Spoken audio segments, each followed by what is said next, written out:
मगर ये एक हुज्जत तमाम करने वाली बात है।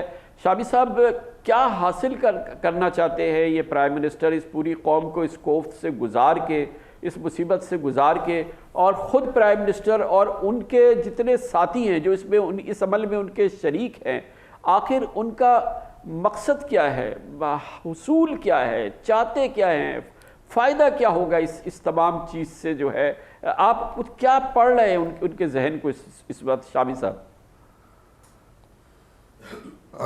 खान साहब, मेरा ख्याल जो लोग ये मशवरा दे रहे हैं वज़ीर आज़म को, वो बड़े नापुख्ता जहन के लोग मालूम होते हैं।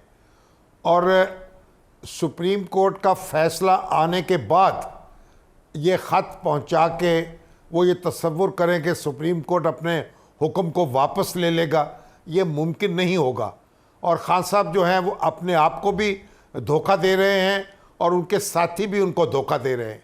और जितना और उसमें उनकी इज्जत जो है उसमें कमी हो रही है, ये वो अंदाज़ा नहीं कर पा रहे इस बात का। जितना उलझाव बढ़ेगा उनकी ऑप्शंस महदूद होती जाएंगी और उनके पास कोई चारा नहीं होगा कि वो सुप्रीम कोर्ट के हुक्म पर अमल कराएं और उसमें रुकावट ना बने।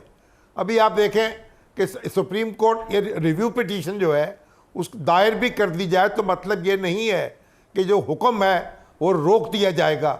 हुक्म तो अपनी जगह मौजूद है, उस पर अमल भी होना है।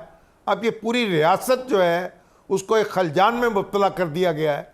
मैं तो समझने से कासिर हूँ कि वो क्या सोच रहे हैं, क्या नतीजा बरामद करना चाहते हैं, सवाए इसके कि सुबकी हो रियासत की भी और उनकी भी।